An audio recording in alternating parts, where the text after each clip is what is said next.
Watch this vidcast, or I'll gouge your eyes out. Welcome, Horror Hounds, to the 57th episode of Ghostman and Rivera's Horror Show podcast. I'm Mike Ghostman Pickle. And I'm James Rivera.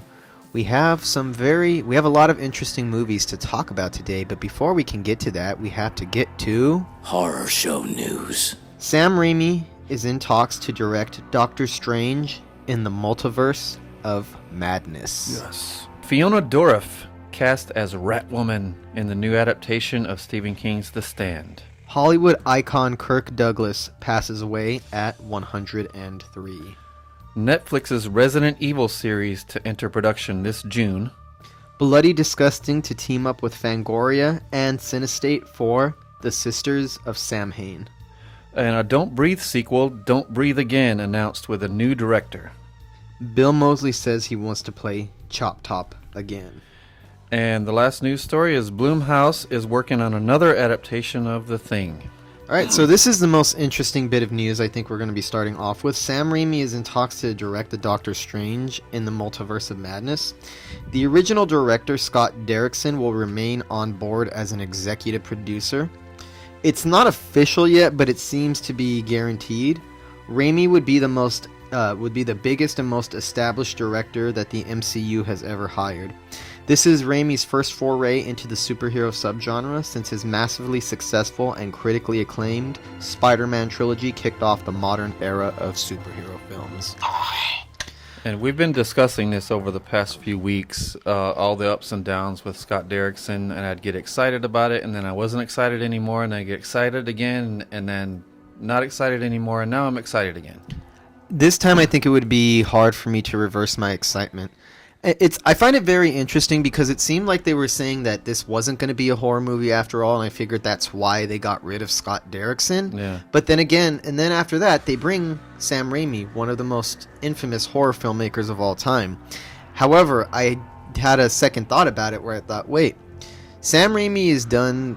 I mean, we love him for the Evil Dead movies, and those are all honestly his best work, and Drag Me to Hell. He's one of the best horror filmmakers, but he's also really good at superhero films. I think the first two Spider-Mans are still to this day, two of the best superhero films ever made.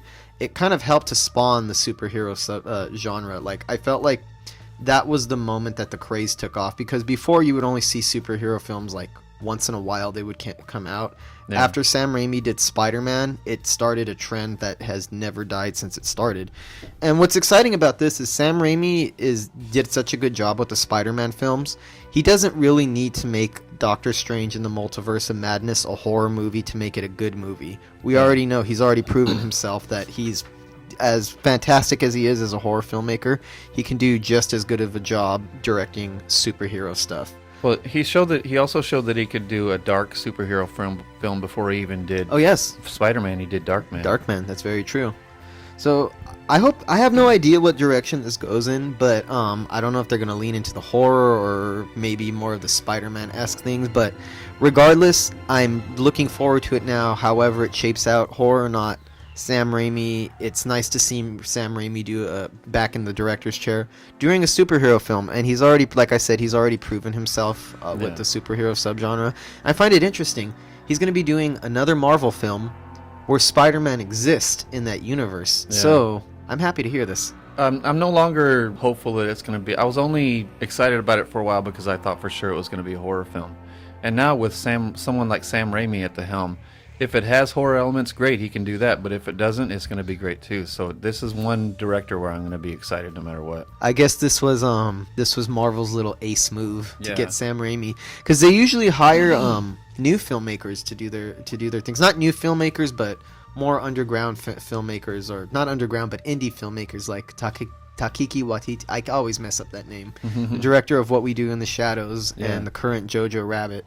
People like that to do their movies. So I find it very interesting that they're getting such an established director with a very distinctive visual style, which I think the Marvel films lack. Yeah. And if this is the new direction for as they call the phase 2 of the MCU, getting more established filmmakers with their own style, I only hope that they continue that trend, because I think it could be reinvigorating to that franchise.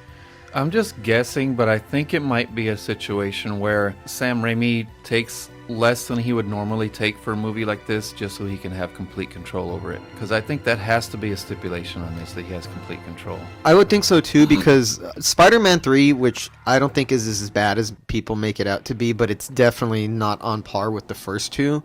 Most of what's wrong with the third film in that trilogy is the result of studio interference, studio meddling, and not letting Sam Raimi do his thing. I don't think he would return to the superhero films if he was going to have that kind of micromanagement over him. Yeah, hopefully he'll talk them into keeping the horror elements that they originally wanted in there. But either way, it's good news to me. They found a way to get me excited for a movie that I thought I was over. So our next news story is Fiona Dourif, cast as Ratwoman in a new adaptation of Stephen King's The Stand. And she is, of course, the daughter of Brad Dourif, the voice of Chucky. And she's been cast in the gender-bent role of Ratty Irwins, a.k.a. Ratwoman, which was previously Ratman. She's a Cult of Chucky star, and she is reportedly excited and had this to say. I'm playing Ratman. You guys remember Ratman? Ratman is now Ratwoman, which is great.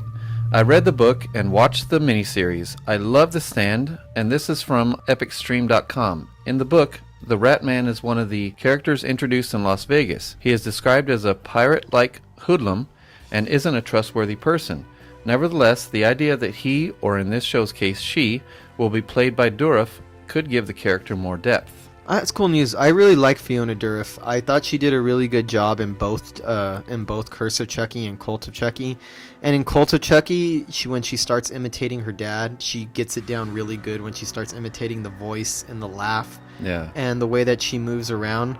I could picture her playing a slippery, untrustworthy character. I don't think it's a big deal that they switched it from a man to a woman either. I don't think it really matters as far as that character goes. And she is a solid actress. She's really good. I can't believe I'm saying this. I never actually watched The Stand. I always meant to. I just never did. Isn't that the one that starred Jimmy Smith? There's a confession. Neither of us have seen The Stand. Which is bad to admit on this podcast. Shut up. Hey, you can't see everything. Yeah, we slept on a major Stephen King miniseries. The Stephen King revival is very much alive and well at this moment. We can't. Ever since we've seen a non-stop stream of new Stephen King films, like the way we did in the 80s and the early 90s, and I'm happy with it. And they've been coming pretty steady over the years, but they've really been concentrated lately, like you said, after it. And then ones like Gerald's Game, which I thought was fantastic and one of the most underrated ones. Dr. Sleep, which was one of the best horror films of last year. Hi, I'm Elliot. You're listening to Ghostman Rivera's Horror Show podcast. Hollywood icon Kirk Douglas passes at 103. Kirk Douglas was the star of Brian De Palma's horror film The Fury, which we reviewed on the podcast last year. He's passed at 103, which... you gotta admit, that's pretty fucking impressive to live that long. That's a huge accomplishment, just to live that long and then to have the life he has. Douglas is a Hollywood legend and also starred in two classic Stanley Kubrick films, Spartacus and Paths of Glory, Paths of Glory is a great film. Yes. If you're interested in war movies, you should check that out. And as well as Billy Wilder's classic film Ace in the Hole. His other horror credentials include 1973's Dr. Jekyll and Mr. Hyde, 1977's The Chosen, and 1980's Saturn III, as well as a Season 3 episode of Tales from the Crypt titled Yellow. Douglas is survived by his son Michael Douglas, who had this to say. It is with tremendous sadness that my brothers and I announce that Kirk Douglas left us at the age of 103. To the world, he was a legend, an actor from the golden age of movies who lived well into his golden years, a humanitarian whose commitment to justice and the causes he believed in set a standard for all of us to aspire to. But to me and my brothers, Joel and Peter, he was simply Dad. To Catherine, a wonderful father-in-law. That's Catherine Zeta-Jones. To his grandchildren and great-grandchildren, their loving grandfather. And to his wife, Anne, a wonderful husband.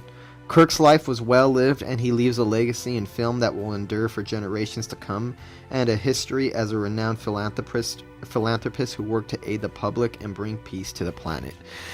Normally, this type of news would sadden me, and it's not that I'm not sad about this, but I do feel that in this case, not only did he live a full life, He lived a big life. He's one of the biggest Hollywood movie stars of his era, starred in a lot of films, worked with a lot of great filmmakers throughout his career, did so many impressive things. So I can only see this as, not in a bad way, but as a celebration of a man who lived such a big life. I actually had the fortune to meet Kirk Douglas back in 2011 at a 70mm screening of Spartacus at the Academy Theater. Oh, cool. He was, I believe, 94 years old at the time. You could see his age was showing, and that his body and his voice always couldn't keep up with what was on his mind, but he was still sharp, he was still witty, he was still cracking jokes, and he seemed like he was happy to reminisce on his glory years of what he accomplished working with Stanley Kubrick and everything. And he did his fair share of horror films, as we've listed off. For those who haven't seen The Fury, it is a wacky, over-the-top, highly stylized horror film from Brian De Palma. Yeah. It doesn't really make that much sense, but it's pretty fun to watch. It has shades of Carrie to it. Yeah, you could definitely see those elements in there. So yeah, Kirk Douglas. But I'm more happy for him than I am sad. Yeah, because he lived such a great life. Yeah, 'cause such a full life. You reach your 80s and 90s, that's something else. But to reach 103 and to have the accomplishments that he had is just amazing. Our next story is Netflix's Resident Evil series to enter production this June. Details about the adaptation of the Capcom game series has been kept tightly under wraps. The show is set to be in 8 episodes, 60 minutes each, and the location prep work is set for April, with the bulk of production reportedly set for South Africa. I can only hope that they do a better job of adapting the Resident Evil series than the movies did. Because the game series, I used to play them when I was young, especially the original Resident Evil as a remake on GameCube. Yeah. The Resident Evil games are genuinely scary. They're nerve-wracking. They make your heart race. They put you on the edge of your seat. They're challenging. They're exciting. The visuals are always very impressive. Always have cinematic visuals. Great horror game. And the movies, the first Resident Evil, I'll admit, it's not a very good movie, but I have fun with it as a guilty pleasure. But they never really reflected the horror of what the games were like. They never truly captured. And I feel that was a really big missed opportunity, because the Resident Evil lore is filled with great potential for cinematic purposes. So they should have done a much better job with the movies. So I'm hoping that this Netflix series, and I know Netflix has given us some quality series over the years, does a better job of capturing the horror of the Resident Evil series. Well, the games are horror games with action elements. Mm-hmm. But then they made the films just complete action films with barely any horror elements. Yeah, that's probably the biggest problem. And it captures, to be honest, you'll be a lot more scared playing any of the Resident Evil games than you will get watching any of those movies. They're a hell of a lot scarier than the movies, and I always felt that they were never done justice.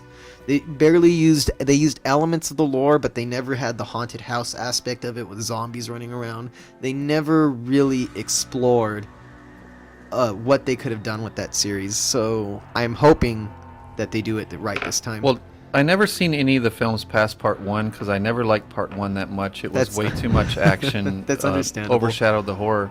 And I heard 1 or 2 of the others were good, but I didn't even care. I mean, and I do like Mila Jovovich, and I'd even appreciate an action film with her, but it just didn't work for that franchise. So I hold out no hope for this being good at all, because the movie series was pretty popular. That only tells me that they're going to try to do maybe a version of the series. If they do that, I'm not going to be interested at all. But if they stick closer to the games, then this could be a good show, but I'm not going to hold out hope for it. As of right now, the details are pretty scant. We just know that it's going in production and that it's going to be set in South Africa.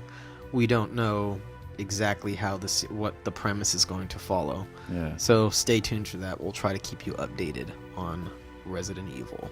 Well, hopefully it'll be about that Umbrella Corporation and the way they really are in the game. The Umbrella Corporation in the movies just barely resembled what they were in the game. Exactly.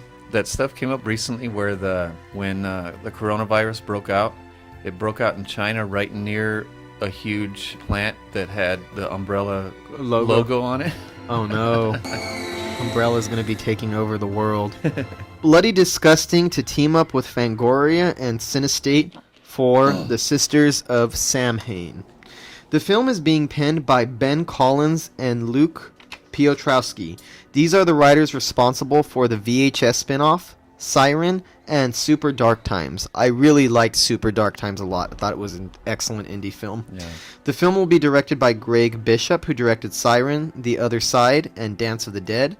There's no synopsis of the film as of right now, but per Bloody Disgusting, Dallas Sunnier and Amanda Prisant will be producing. Between the two of them, they produced Bone Tomahawk, VFW, the upcoming VFW, the Joe Bagos film, The Standoff at Sparrow Creek.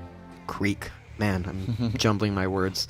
Satanic Panic, which is one of Michael's favorite horror films of last year. Yep. And Puppet Master, The Littlest Reich, the one written by S. Craig Zoller. They're producing it for Cinestate and Fangoria with Final Destination's Craig Perry and Sheila Hannah Taylor of Practical Pictures. And it's also producing with Andy Cohen of Gifted and Grade A Entertainment. Tom Owens and Brad Miska of VHS, VHS2, Southbound Siren are also producing with Bloody Disgusting's editor-in-chief, John Squires, co-producing. Adam Donahue of A Ghost Story, Phil Noble Jr. of Horror Noir, and Daniel Cox of The Standoff at Sparrow Creek are executive producing. I'm just interested on this based on the talent and everybody involved alone and the different companies coming together. Yeah. I have no idea what this is about or what the premise is going to be. But I'm hoping with that much talent working on it that it's going to be really good, because I do like the writers of this film a lot. Yeah. I really do like the writers, and I have no idea what it's about, though. We can only speculate at this point. Yeah, I don't get excited when big studio moguls, big studio producers come together and collaborate on a horror film, but I do get excited when indie producers like this, who've made some little gems along the way, get together and do something. That's something And to be great excited writers. about. Yeah. And great writers, too. That's another thing. And also, it is with Fangoria, and we know that Fangoria is committed to the horror genre, and they're trying to put out films that are really going to appeal to the fan base. Yeah. So they're not a typical, what I would think of as a typical big studio. Yeah, and I haven't seen Siren yet, but I've heard nothing but good things about it. The next one I'm fairly excited about. The Don't Breathe sequel, Don't Breathe Again, announced with a new director. Stephen Lang will return as the blind man who deals with violent guests who want to make him pay for his past crimes. But this time the director will be Rodo Sayagues. He's the writer of the first Don't Breathe and Evil Dead as well, the remake. Fede Alvarez will remain as co-writer and producer. I don't know how to feel about this one. I don't think Don't Breathe needed a sequel. I'm not opposed to it. We just got to see how it turns out. But they did deliberately leave it open. Yeah, they did. For a sequel where it was going to continue, whether we see what continues or not. The story was going to continue. I would be much more excited if Fede Alvarez was the director, but I do appreciate that he got his co-writer, to step up into the directing position, and he's still going to produce and co-write it with him. So it could be good.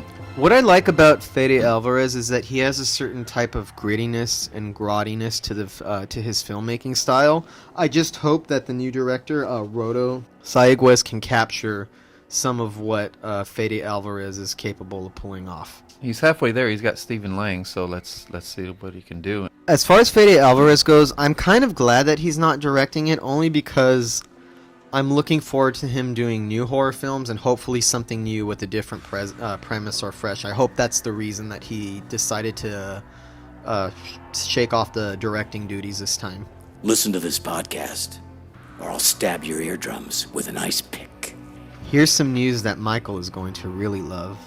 Oh, yeah. Bill Moseley says he wants to play Chop Top again. He's looking into buying the rights to the character. He may resort to crowdfunding to raise the money. He talked about it in an interview with Sofa King Cool magazine. Hopefully he gets it. Yeah, I mean, he's obviously passionate about it, and we've seen him at quite a few conventions. But he's always loved Chop Top, and he never hesitates to mimic Chop Top or repeat some of his classic lines, like Lick my plate. Yeah, lick my plate. So he seems pretty dead set on buying the rights to this character. I guess he's been trying to get a movie with Chop Top going for quite a few years, but there's been so much tied up with complicated rights issues. That's why he finally decided he's just going to do it himself. You know what's funny? I feel like that man barely ages, ever. He looks like he's been the same age for a long time. He still looks kind of young for his age. Yeah. So it's not going to be that unbelievable to pick up, even if it's not that far off from the Texas Chainsaw Massacre 2. Yeah. Because as far as I could see, every time I see him, it was Otis in 3 from Hell. He looks damn near the same that he does in The Devil's Rejects from nearly 15 years earlier. And then you see him in movies like the Texas Chainsaw Massacre 2. Yeah. He looks like he's the same fucking age. But since part 2 and even part 3 was decent, but since then they've bastardized that poor franchise so much. Where what is he gonna do with this character? Is he gonna have a standalone Chop Top movie? I imagine so. Is he gonna try to make another one in the Texas Chainsaw Massacre universe, which is a mess at this point? I haven't even seen half of them. I mean, he would have to take it into the Texas Chainsaw Massacre universe. That's the only way that this would make sense. Maybe it might just be a direct sequel. If it gets made and if he gets the rights, I imagine it would probably be a direct sequel to the second film. Because he's just talking about getting the rights to the character. But I imagine if he wants to try to get the rights to the Texas Chainsaw Massacre story, that'd be a whole other beast. So a lot of legal complications could come up there, actually. Yeah. He could possibly make a movie about the Chop Top character without mentioning the Texas Chainsaw Massacre universe. I think that could be possible. Yeah, or maybe reference that universe and have some kind of backstory about how he separated from the family somehow. And our final story, Blumhouse is back at it again, and they're working on another adaptation of The Thing, which would normally be bleh, but here's some good news about it. Universal Pictures is producing The Thing with Blumhouse, and it will be inspired by the full-length novel Frozen Hell by John Campbell. Producer Alan Dons has this to say on Facebook. It's official. I received my signed contract and first check. I am executive producing a remake of The Thing, but with additional chapters of John Campbell's groundbreaking novel Frozen Hell that had been lost for decades. Now, for the first time ever, Campbell's full vision will be realized on the big screen. The new film will include the very best of RKO's The Thing from Another World, John Carpenter's classic The Thing, and both books Frozen Hell and Who Goes There. Many thanks to a lot of people, but none more than the heirs to the story for their faith and trust in me. I said I'd get it done, and here we are. I am forever indebted to you. Most of them have been trying to remake the original RKO film, even though John Carpenter's version of it far outshadows the original one. Yeah. It feels like, and even with the prequel, they're always trying to capitalize on just what the original story of The Thing was. I was not even aware that the book that it was based on had chapters that were not included in any of the movie versions, and I wasn't aware that there was actually another book that extends a story. So this actually makes it more exciting. Otherwise, it might seem just like, let's capitalize on The Thing, let's bring back a franchise to make a quick buck. But if they're really going to add extra story and then add a whole other book to it, that opens up a whole new level of possibilities where they'll be paying homage to the original The Things, but also adding to the storyline and exploring it at a much deeper level. Yeah. So I actually think that sounds pretty cool, hearing about the approach that they're taking with this new one. And this producer sounds really excited about it. Like he wants to do something different and not just a copy of The Thing. And of course, Universal has to be involved with this, especially given that they own the rights to The Thing. Yeah. And when I first heard about this, I was like, oh, Blumhouse is doing The Thing. I was like, oh, come on, Blumhouse, with the existing IPs and just with their forcing PG-13 on R-rated projects, and it just left a bad taste in my mouth. But then when I heard how excited this producer was about it, and then he's not only adapting the original book, he's adapting some, I guess, that's been missing all these years. Unused material. Yeah. And that's going to make it different because we're going to get, hopefully, brand new stories out of this. But obviously at the center of this, it has to be a good makeup effects team. And with someone as big as Universal, maybe they'll get Greg Nicotero and his team to do it. Universal certainly has the budget to pull off a great special effects. I really hope that they don't go for the CGI angle, because the legacy of The Thing deserves a lot better than CGI. Yeah, if I hear even a rumor that it's CGI, my interest is going to be zero. I can handle a little bit of CGI if they use it just to do things that might be impossible otherwise, so long as at least 70% of it is makeup. I'll be okay with that. I can understand using CIA.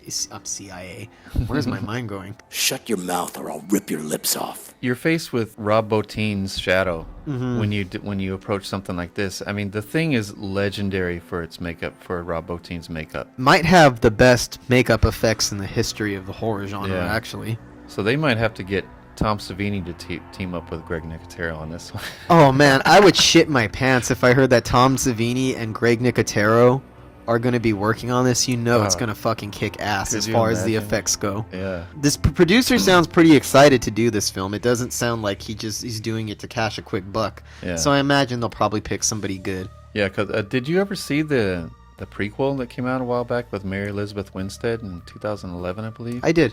I thought it was decent. I didn't see it yet. I thought it was decent. It got a lot of flack, and I mean, there's no way that you're going to do another version of The Thing without getting flack. It doesn't always work, but it did have a lot of effective moments, and it did have some genuine scares and some good gore in it. It wasn't bad.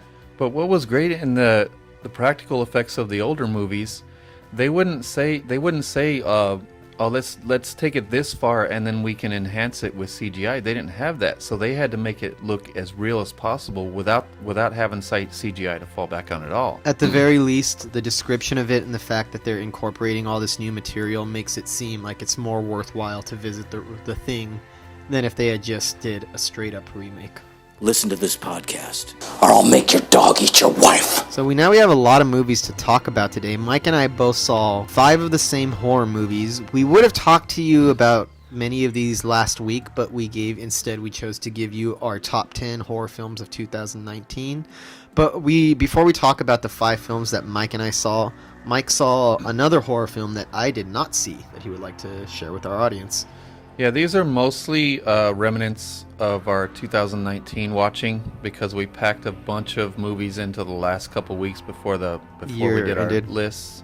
So most of these are 2019, and this first one I'm going to talk about I thought was 2019, but it's actually 2014. It's All the Devils Are Here. Now, I'm not actually sure when it was released because IMDb only shows its festival run in 2014. But then it appeared on, I believe it was Shudder this year. So I don't know if you'd consider that releasing. It might be one of those cases where it just floats around in distribution hell for years before it finally gets a platform. Yeah. From writer-director Ryan Lightbourne, and this was his first feature, and it's pretty impressive for his first feature, especially since it's a $35,000 budget. It does look low budget, but it definitely looks bigger than that. There's some pretty impressive things going on, and it stars. The only star in it that I recognized was Doo-Doo Brown. I don't know if you remember that rapper from I think it was late '80s when he came out. Doo-Doo Brown? Yeah, I've never heard of such a person. Like his main song was Doo-Doo Brown, and there's always this famous line in it where he goes, "And if you don't like it, you can call 1-900-976-DOO-DOO." You might be the only person left on the planet who remembers that rapper. Yeah, most people never even heard of Doo-Doo Brown. I'm all excited that he's in a horror film. I think that's pretty odd. But it's about 5 college students, a familiar story about 5 college students encounter a deadly nocturnal presence in the woods. But what the originality comes in is when they team up with a town local and a prison escapee to try to survive. The characters rise slightly above typical. There's too many montages, but it still holds your interest. It's kind of a monster movie that turns into a possession movie, but it all works. There's a great amputation scene where this guy has to break this guy's bone with a rock in order to finish amputating his leg. So done practically? Yeah. Okay. I thought it was a pretty gnarly and real-looking amputation. And just seeing them kind of bumble with the rocks trying to crack this guy's bones, and there's blood everywhere, and this guy's screaming. That sounds exciting. Is pretty entertaining. The interaction between the typical college kids and the local that helps them, and then the inmates, is pretty entertaining, and it helps it rise above the typical nature of it. I love when Doo-Doo Brown philosophizes about the tearing down of the modern society, and there's a few moments like this that are somewhat somewhat elevate the script. So it flirts with existentialism. Yeah. Shut up. Some of the character interaction kind of helps it rise above the typical, and then some of these existential moments. There's a scene where the demon gives birth, pretty gnarly practical effects scene. I couldn't believe that. This is another thing I couldn't believe they did on a $35,000 budget. It has great moments throughout, and it turns out way better than you think it's going to be. It's great things done on a small budget, but just not overly impressive. It just seems like a movie that's going to be bad from the beginning, but good things keep happening, and you keep seeing good, entertaining things on the screen. So it comes off as a B movie. You can tell it's a low budget. As the story progresses, you see enough originality in it to keep your interest. It's very impressive knowing that this is a $35,000 budget and the kind of practical effects that they achieved. So I was impressed with it overall, but it did not make my list. On Shudder, you said? I believe it was Shudder. And the next one both of us watched, and we touched on this a little bit last week when we did our lists, but we'll talk about it in detail now. It's The Headhunter. And this did its festival run in 2018, but it actually came out in 2019. It's directed and co-written by Jordan Downey, who directed Thanksgiving, the one with the cheesy killer turkey. The co-writer is Kevin Stewart, who also was a cinematographer. How often do you hear about somebody who wrote the script doing the cinematography? That's not very common in the industry. I know. And he was also the cinematographer and writer on Thanksgiving 1 and 3, and he was also the cinematographer on Unfriended Dark Web. Ooh, Unfriended Dark Web? Yeah. I really like that one a lot. And these two guys, the director Jordan Downey and the co-writer Kevin Stewart, they also built most of the props that you see in the movie and the sets with their producer Rick Foshheim. Many of the props were bought at Spirit Halloween on November 1st when it was all on clearance. So I thought that was pretty impressive. Really quick, I just want to give the audience a brief synopsis of this film. On the outskirts of a kingdom, a quiet but fierce medieval warrior protects the realm from monsters and the occult. His gruesome collection of heads is missing only one, the monster that killed his daughter years ago. Driven by a thirst for revenge, he travels wild expanses on horseback. When his second chance arises, it's way more horrifying than he ever imagined.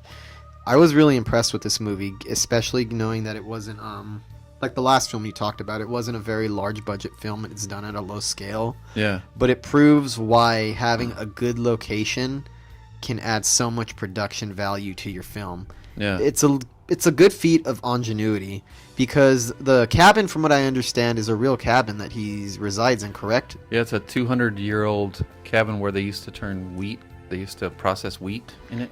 I feel like the cabin adds a lot of character to it, because Definitely. You could tell that this isn't a set. It looks like a real lived-in place from a long time ago. And then, of course, it was shot in Portugal. Yeah. God, this movie has such beautiful landscape tracking shots, and you don't really see these types of landscape shots in such low budget small scale films. Yeah. And it's only fucking 70 minutes long, but it feels a lot bigger and more epic than it is. When you really get down to it, it's a pretty small and intimate story, but it feels very open and wide and expansive in its scope. Yeah, and they found a perfect location, and it was really impressive that this was all done. The cast and crew that filmed this was 5 people. It was 2 cast members. Only 5 people? Yeah. Damn, that's fucking impressive. 2 cast members, which was Christopher Reig, the main actor, is his first starring role, and Cora Kaufman plays his daughter in her very first film role. So it was just those 2. It's mostly a one-man show, though. It's mostly all him. Yeah. And practical effects, because the villains, they're not really, I don't know, they're not really played by people. You only get to see glimpses of them. You get to see the aftermath of a lot of death, a lot of the kills. And the director Jordan Downey did all the special makeup effects and makeup. That was one of the most impressive things about it, the effects. Because being in charge of a set as a director is already a big enough challenge as it is, especially on a film like that. But to do that and concentrate on the makeup effects and not give them short shrift, it's all really good makeup effects. All of it's believable, all of it's practical, and it looks pretty realistic. I like all the reanimating scenes, because there's a lot of stuff with reanimated corpses, and I particularly like a scene with a reanimated bug. Yeah. Really cool, really inventive stuff. Yeah, and all this done with basically no crew. Because you and I did a little low budget movie, And we had a way bigger crew than this. Yeah. I mean, So 5 people? Wow. And it barely had any dialogue at all except for the subtle and effective narration that helps move the story along. it doesn't really need dialogue. I feel like most of the story and the emotions are driven by the visuals. It's a very visually driven film. You don't really get too much other than the narration. There's not too much exposition, but it's an easy setup and easy to understand. You don't really need that much dialogue for a film like this. And most all of the action and the menace is off camera, including I love when the shadow of a creature flying over comes and you don't see the creature that's flying over. You just get that feeling of this is in a medieval setting with monsters and castles. It's amazing location, amazing set design, costumes. I love the camera work. And then the film reaches another level of effectiveness when he finally finds the monster that he seeks. And the way it plays out after that, I thought it was so interesting and had me glued to the TV. And it has a really fucked up twist that's going to take a lot of viewers aback when they first see it. They're like, oh, you're going there. Yeah. It builds up to these huge action sequences, and then you just hear it. And it's like right off the camera, and it makes it so effective because it makes your imagination work. It's weird. The first time it happened, I was vaguely disappointed that something was taking place off camera because I was priming myself to see a battle go down. But when they show the makeup effects after and they show the aftermath, you realize, oh, that's more than enough to convey what just happened right now. Your brain will fill in the blanks. I mean, yeah, because he doesn't make your imagination do most of the work. He just makes it do a lot of it. Yeah. You know, he still gives you plenty to grab onto, and then he gives you plenty to imagine in your mind how it's actually going down. So he gives you enough visuals that you can conjure up what's going on in your mind. You don't actually have to see it. And I think it actually would have been a disservice to the movie if they would have shown these battles. I think because it's not in the spirit of how the movie's directed either. Yeah, I think it would have been less realistic. And it might have actually downgraded a bit. It probably would have made it seem a little more absurd or ridiculous. Yeah. By leaving the more realistic elements up front and letting the audience, for the most part, fill in the blanks on the unrealistic elements. Because I don't want to give away the twist. Yeah. But when the more fantastic aspects of the story come into play, it kind of surprises you because you thought the film was just going to be teasing you the entire time. You didn't realize that they were actually going to show you some really messed up shit. Yeah, and the way that monster keeps like whispering as he's stalking him is pretty scary little sequences. Really cool design for the monster too. Yeah. And I just could not believe that a movie with so much stark realism was done by the director of Thanksgiving and the writer. Well, it shows that it probably just shows a range in that they can do different types of horror films when they set their mind to it. If they want to do a campy, cheesy B-movie horror film, they'll go do it and do it to the best that they can. If they want to make a more serious horror film, something a little bit more substantial, they can pull that off just as well. Yeah. And they pull it off in 70 minutes. And this is one of those movies that feels longer than it does, but I don't mean that as a negative. I actually mean that as a compliment, just because you feel like you saw a much bigger story than you did within a very short amount of time. It barely qualifies for feature length. Yeah, there's plenty to take in. Highly recommended for our audience, The Headhunter. It didn't make my top 10. It made my honorable mentions, and we only got to gloss over it during the last podcast. Yeah, so go check that one out if you haven't yet. Definitely. I believe that one's on Shudder as well. So what's our next film? Sweetheart. It's directed and co-written by J.D. Dillard, and it stars Kiersey Clemons. We've first seen her in Neighbors 2 and the Flatliners remake. It's about a girl who washes up on a deserted island and must survive the elements and avoid a malevolent force that comes out at night. It's a PG-13 Blumhouse movie, but still good. It's good because this is one of those PG-13 horror movies where the premise doesn't really require much gore or nudity or language to make the horror effective. Yeah. But it's a good. I'm surprised this didn't get a theatrical release, from what I understand, because Blumhouse specializes more in theatrical features than video on demand or straight to streaming movies. Yeah, I believe this one went straight to Netflix. It's a little bit at first because it takes place mostly on an island with only one character.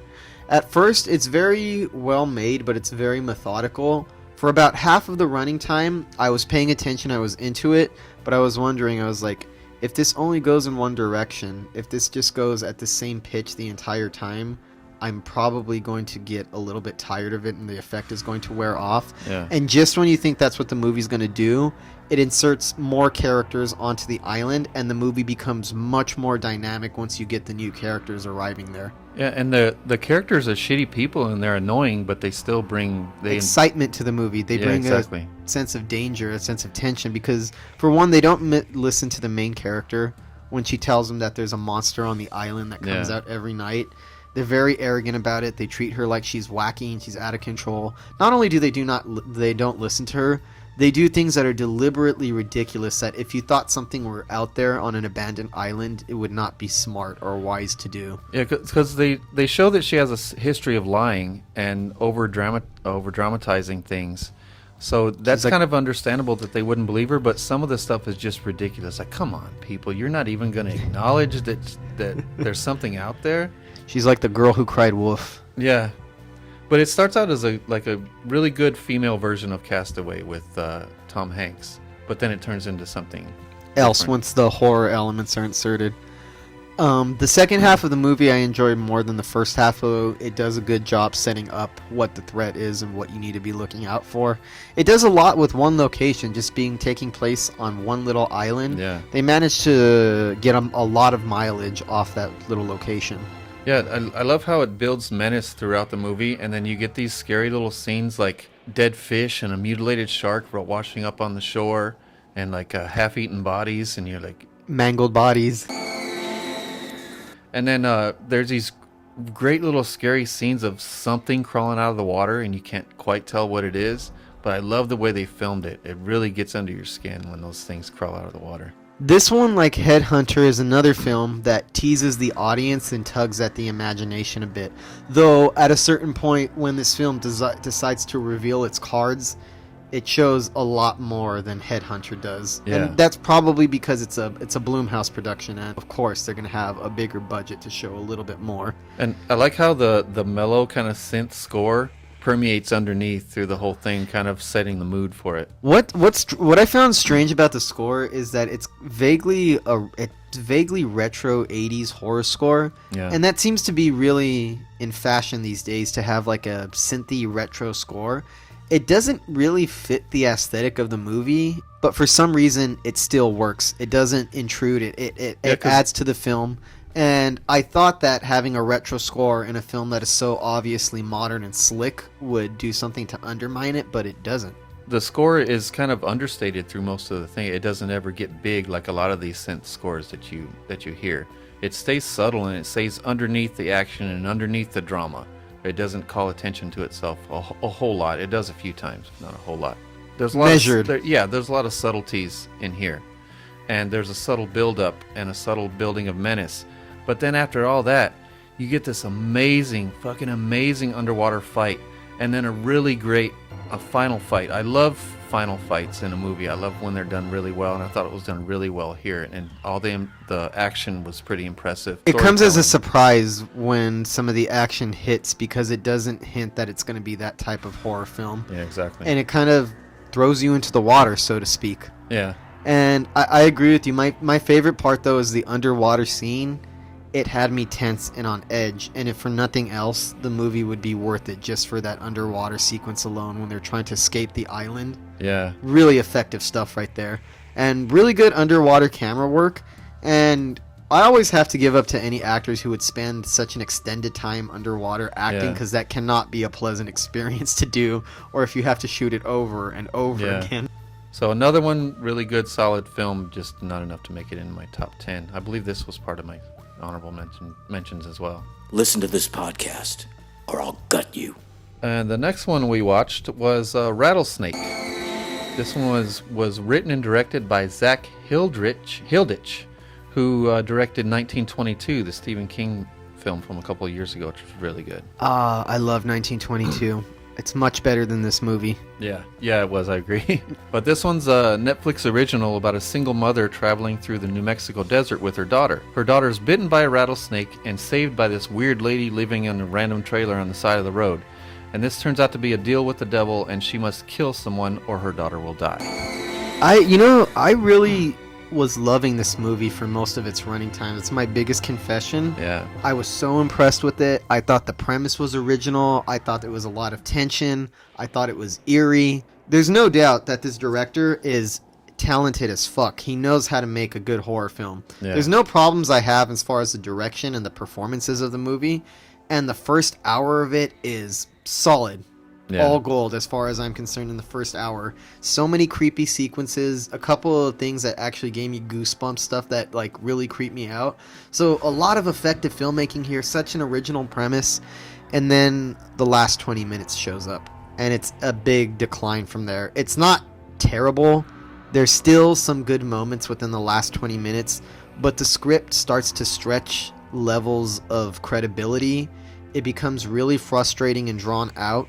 And it feels like what they were trying to do in the last 20 minutes could have been accomplished in less than half the time. Yeah.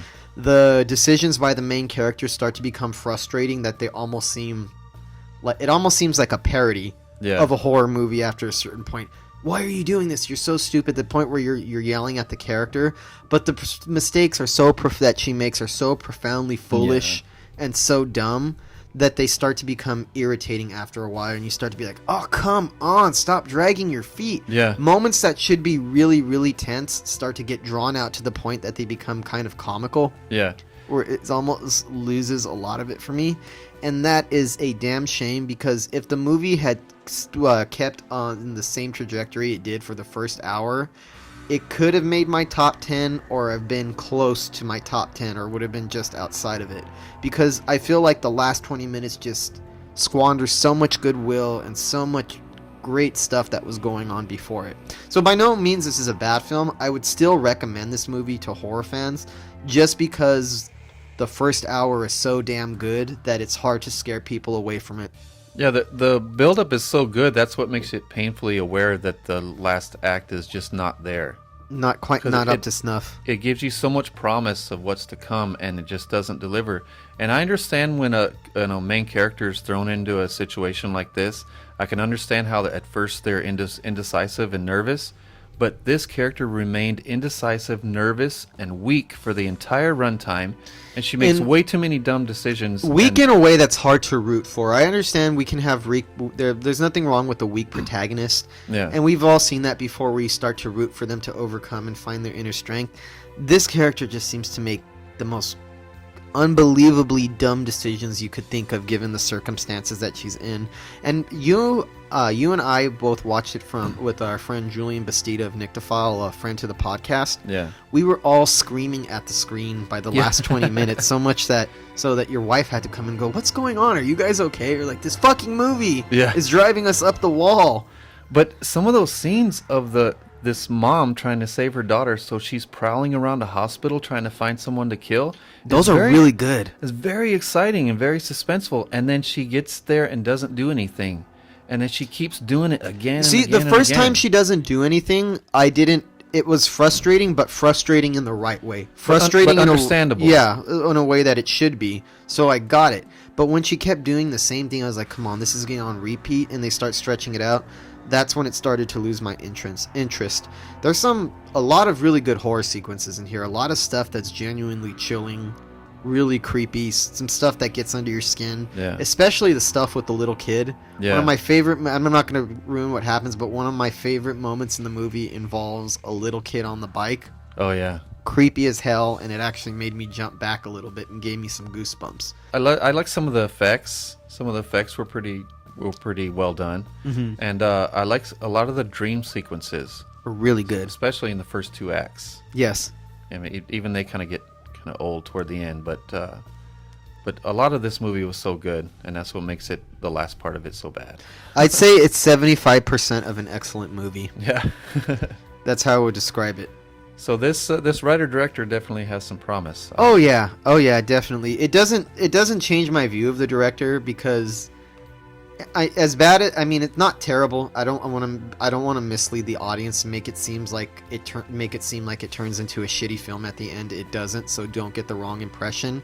It's just all of the choices made for the story are very questionable and really drawn out. and it just doesn't live up to everything that came before it. But having said that, this is clearly the work of a very talented filmmaker, and just because when it's good, just because of the general quality of the filmmaking, I'm definitely looking forward to more films from this filmmaker, because between this and 1922, he's proven himself to be a fantastic director of horror. Yeah. And I think what benefited 1922 is that it had a much better story and a much better script, and it was even more original than this was. And of course, Stephen King, the backbone of Stephen King's story, probably doesn't hurt it either. Yeah. And the way this character reacts to this situation, honestly, it's probably not that much different than a lot of people would react. A lot of people would be this indecisive. And this this indecisive about it, and this weak-spirited when it comes to, you're faced with having to kill a stranger. Of course you would hesitate, but in a movie it just does not work, especially if there's no character development, especially if you don't see her doing any better. Yeah, I agree.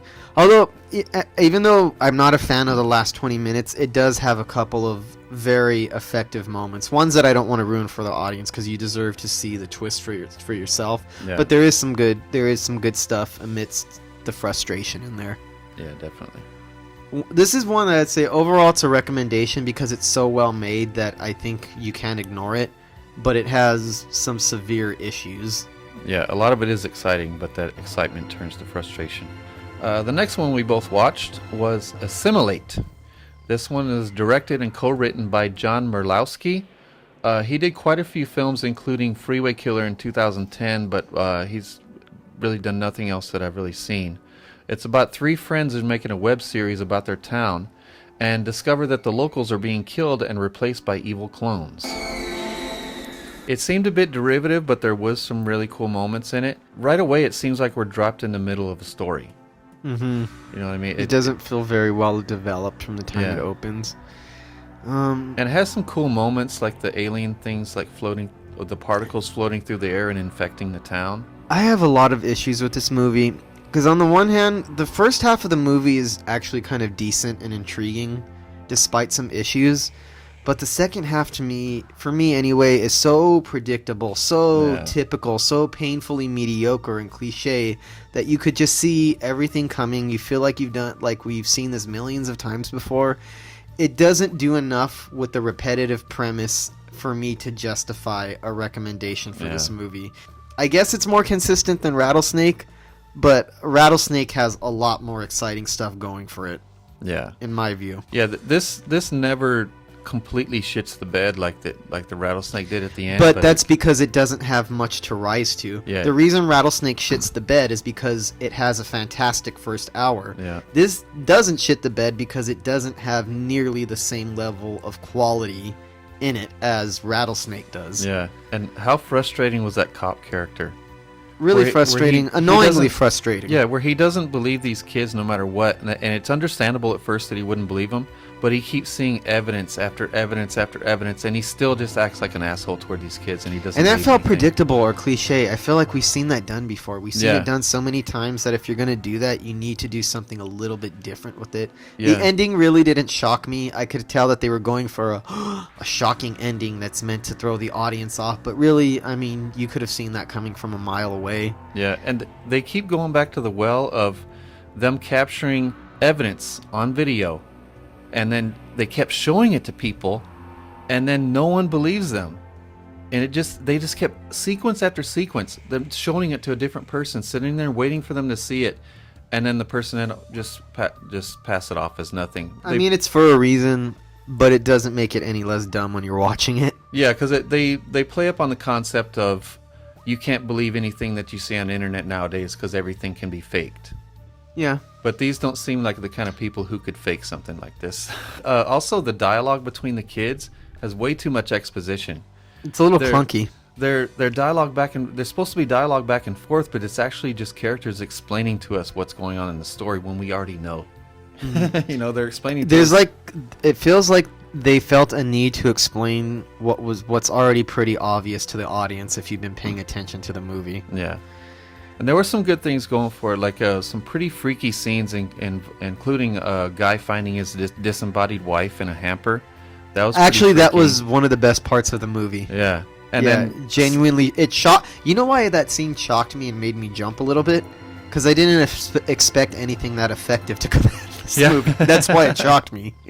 And some of the alien chaos at the end is pretty cool, but nothing ever happens enough to make it great. Overall, this is one of those movies that's just... We've seen a lot like this before. We've seen it done better, and we've seen it many times that I really have a hard time recommending it. Yeah. It was okay. It's worth a watch, but if you don't like the things we said about it, you're not going to have a good time with it. Yeah. Tune in to Ghostman and Rivera's Horror Show podcast, or I'll slice your fingers off. This is the last one we watched, the last one we're going to discuss this week. It's Girl on the Third Floor, directed by Travis Stevens. And Travis Stevens is actually a producer who produced We Are Still Here, Starry Eyes, Big Ass Spider, and a bunch of others. And this is his first feature as a director. It's about a man played by CM Punk who tries to renovate an old mansion with a dark history for his growing family.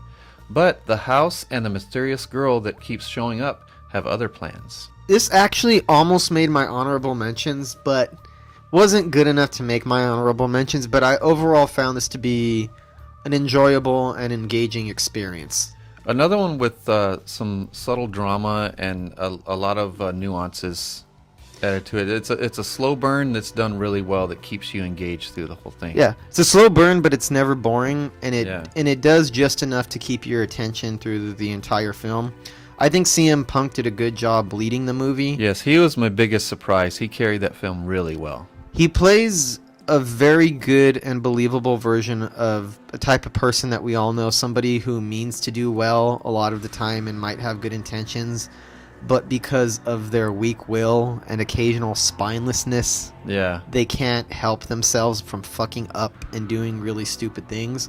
So I found his character not necessarily likable, but very believable, and he seems like a real person to me. I mean, honestly, if the guy was a little more likable, I would have ended up liking it more in the end, because I was engrossed by his story. But I think his the fact that he's unlikable is important to what the story is about. Yeah. I don't think you could have sent the same type of message that the movie was trying to send if the character were more likable. I was just kind of grossed out by how easily he was seduced and how he makes excuses for it. He's very weak-willed and spineless, that's for sure. But it has some nice kills, cool atmosphere. It's a compelling slow burn, but ultimately wasn't solid enough to make the best of the year, but still a solid effort. You know what really I didn't like about the movie is the end. Yeah. The last 2 minutes of the movie are so cliched, and they seem like they drifted in from a far inferior horror movie that I kind of rolled my eyes at the end. I was like, okay, whatever. That was very anticlimactic. Anticlimactic and kind of dumb. But the way that the story unfolds is actually very intriguing. I like the direction that it goes in, and I like the story behind the house being haunted and the reason it's haunted, and the reason that the reason that the house preys on people like the main character, people who are weak-willed and spineless. If you're a strong person with a strong will, you're not going to succumb to the house, which is important to the story, which is why he's so unlikable. Yeah. So I like the twist, which I'm not going to reveal. I like the backstory of the house. I found all of that pretty interesting. Overall, it was just a solid horror movie that really held my attention throughout the whole time, with a stupid ending. Yeah. But a really good performance at the center of it that really sells the character in it. And I do like the drama. I like the lady across the street. I like the way that the house looks. I like some of the atmosphere. I like a lot of the moments. The suspense of the atmosphere were both done really well. I love CM Punk. Sarah Brooks was good as the girl on the third floor. Oh, man. I actually think she's one of the highlights of the movie. Yeah. Very beautiful and pretty scary. She seems like she might be a fun, cool girl, but you sense something beyond the exterior, some ulterior motives behind her behavior. Tristy Kelly Dunn played the wife, and she was really good. And Travis Delgado was really good as the friend. He was actually a likable character. Yeah. He was probably the most likable character in the movie, was Travis Delgado. Yeah, I wanted to follow him. What seemed kind of weird to me about the end is it feels disingenuous And really, this isn't even like a bad thing because it's only like a minute or 2 minutes at most at the end, so it doesn't really do any damage to the movie, and it's such a minor complaint that it's almost petty. But it seems at odds with everything that came before the movie. Yeah. I don't really buy it, and it turned it into a little bit of a cliche at the end where I just kind of giggled at it. Almost like Rattlesnake, but it didn't shit the bed quite as bad at the end. Okay, but this movie shit the bed in the last 2 minutes by the time the story had already wrapped up. Yeah. So it's forgivable. So that's forgivable because by the time... That's another thing. It feels a little tacked on. The story actually kind of ends and concludes and wraps itself up in a satisfactory fashion. And it feels like the last 2 minutes it only served to try to make it a more typical, predictable horror movie. I'll definitely be checking out anything else this director does, Travis Stevens, because I want to see where he goes after this, because this was a really good first effort. Very intriguing movie. And I'm interested to see if CM Punk does any more horror films, because I would like to see more of him. And he's a fairly popular wrestler, and you would never know it by watching this movie. Maybe you can see his muscles a little bit sometimes, and he has a bunch of tattoos, but besides that, you can't. But that tell. kind of fits the character. He's supposed to be a vaguely macho blowhard, so that kind of makes sense that they would reach out to a wrestler. I didn't know who CM Punk was before I saw this movie. I didn't know until after, and I started looking him up like, oh, okay, that's who this guy is. What did you say he looks like? Doesn't he look like a cross between... John Hamm and Ted Raimi. With a touch of Bruce Campbell. Yeah. There's a little bit of a Bruce Campbell vibe that you got off of him. Yeah. I think the biggest difference is that since Ash, the Evil Dead, is a more lovable character and he can be a little bit dumb, this is like a more realistic, less likable version of Ash. Yeah. That's how I would kind of describe the character. Funny enough, he actually looks like a Raimi too, so that adds a whole other layer to it. And I like that he listens to hardcore metal. This is another horror movie that has a good rock soundtrack. Not as good as Bliss's soundtrack, to be clear. Not as good as Bliss. But it does have... It's nice to see rock music making a comeback on horror movie soundtracks. Yeah, that's the last remnants of what we watched at the end of 2019 and did not get a chance to discuss. So stay tuned and listen to us next week where we do our top 10 of the entire decade. We look forward to doing this one. Yeah, from 2010 to the end of 2009. This should be interesting. I'm really excited to do this because this has probably been my favorite decade of horror since the 1980s. I don't think horror has had so much... horror hasn't flourished this much in a long time, particularly the last half of the decade. Yeah. The last half of the decade was just... The horror genre was just on fire. So many great films that came out, such high quality... And it became to a point where the past few years, anytime I would make my own personal top 10 list, all the honorable mentions were movies that would normally make my top 10 had they been released in any other year. There was a big boom for the genre in the last half of the decade. I'm really excited to discuss this next week. Yeah, that's going to be a hard list to put together. Oh, hell yeah. This is going to be a really hard list. So stay tuned for that and look for any details about our podcast or our feature film coming out or our TV series at our page, Instagram, at Pickles Horror Show or Facebook.com/Pickles Horror Show. Until next week, folks, Happy horror.